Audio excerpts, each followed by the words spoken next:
দর্শক, নির্বাচন কমিশনকে ঘিরে গতকালকে আমরা নানা রকমের কর্মকাণ্ড দেখেছি।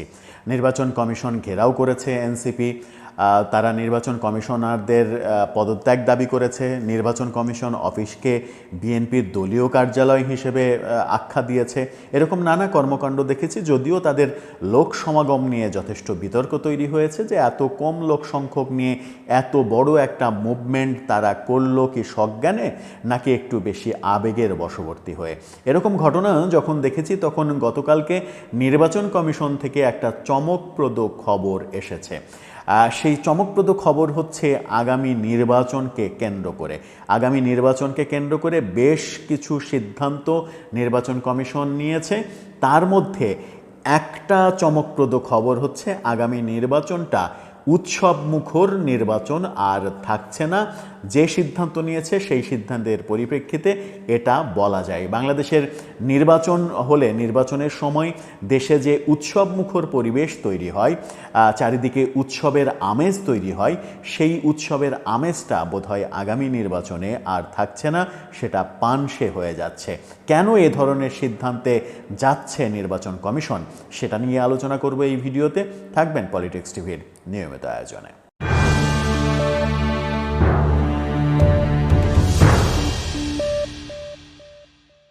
দর্শক, পলিটিক্স টিভির নিয়মিত ভিডিওগুলো স্পন্সর করছে প্রজাপতি.টিভি, নতুন ওটিটি প্ল্যাটফর্ম। আপনারা চাইলে ইউটিউবে, ফেসবুকে, ইনস্টাগ্রামে, টিকটকে দেখে নিতে পারেন। ডেসক্রিপশন বক্সে লিঙ্ক দেওয়া থাকবে, সেখান থেকেও আপনারা দেখে নিতে পারেন প্রজাপতির কার্যক্রম। বলছিলাম নির্বাচন কমিশনের কথা। আগামী নির্বাচনে নির্বাচন কমিশন একটা অন্যরকম সিদ্ধান্ত নিয়েছে। সেই সিদ্ধান্তটা কোনো রাজনৈতিক দলেরই, অন্তত বড় কোনো রাজনৈতিক দলের পছন্দ হবার কথা নয়। নতুন গঠিত রাজনৈতিক দল কিংবা ছোটোখাটো রাজনৈতিক দল যারা, তাদের খুব পছন্দ হতে পারে। সেই নির্বাচনটা নির্বাচন কমিশন যেটা বলতে চাচ্ছে সেটা হচ্ছে নির্বাচনের মাঠটাকে লেভেল প্লেইং ফিল্ড হিসেবে, নির্বাচনের মাঠটাকে সবার জন্য সমতার ভিত্তিতে নিয়ে আসার জন্যই তারা এই সিদ্ধান্ত নিচ্ছে। তাতে করে ছোট দলগুলো উপকৃত হবে, অর্থাৎ এনসিপি যারা কেবলমাত্র জন্ম লাভ করেছে, এখনও নিবন্ধন পায়নি, তাদের মতো দলগুলো লাভবান হবে। বিএনপির মতো কিংবা আওয়ামী লীগ যদি নির্বাচন করে, যদিও নির্বাচন করা এখন প্রায় অসম্ভব যেহেতু তাদের নিবন্ধন বাতিল হয়ে গেছে, বিএনপি জামাতের কথা যদি ধরি, তাদের এটাতে খুশি হওয়ার কোনো কারণ থাকতে পারে না। নিয়মটা কি, বিধানটা কি করলো নির্বাচন কমিশন? বিধানটা করলো আগামী নির্বাচনে কোনো দল, কোনো প্রার্থী নিজের থেকে কোনো প্রচার প্রচারণা করতে পারবেন না। নিজের থেকে প্রচার প্রচারণা মানে হচ্ছে, তাদের সংবাদের শিরোনামটা আপনারা দেখে নিতে পারেন। নিজের থেকে প্রচার প্রচারণা মানে হচ্ছে যে নির্বাচনে আসলে কি একটা উৎসবের ভাব তৈরি হয়। এই পোস্টার মারো, এই লিফলেট বিতরণ করো, এই ব্যানার মারো, এই ফেস্টুন মারো। একটা নির্বাচনী কর্মযজ্ঞের মধ্যে থাকে প্রায় এক মাস পুরো জাতি কিংবা একটা নির্দিষ্ট অঞ্চলের অধিবাসী হলেও সেখানকার মানুষ। কিন্তু সেই উৎসবটা আর থাকবে না।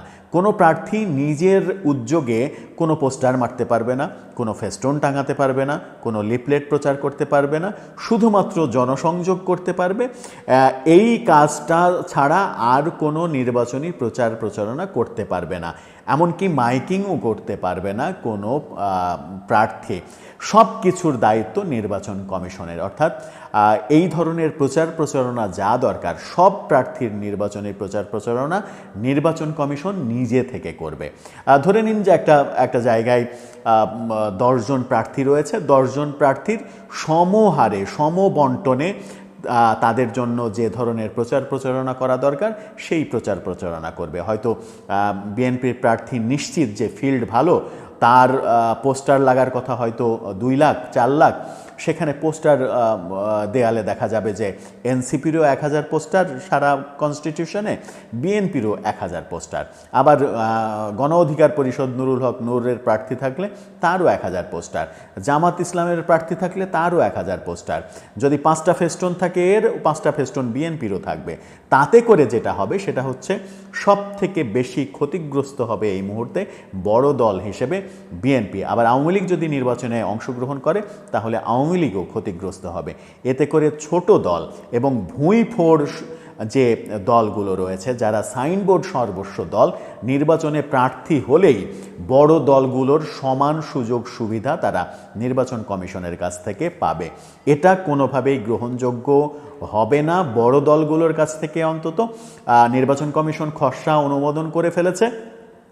আজকে গতকালকে তারা সংবাদ সম্মেলনে সেটা বলেও দিয়েছে, এখন চূড়ান্ত অনুমোদনের অপেক্ষা। অথচ এই ব্যাপারে রাজনৈতিক দলগুলোর সঙ্গে তারা কোনো আলাপ আলোচনা করেনি, এককভাবে এই সিদ্ধান্ত নিতে চলেছে। তাতে কি রাজনৈতিক দলগুলো একমত হবে?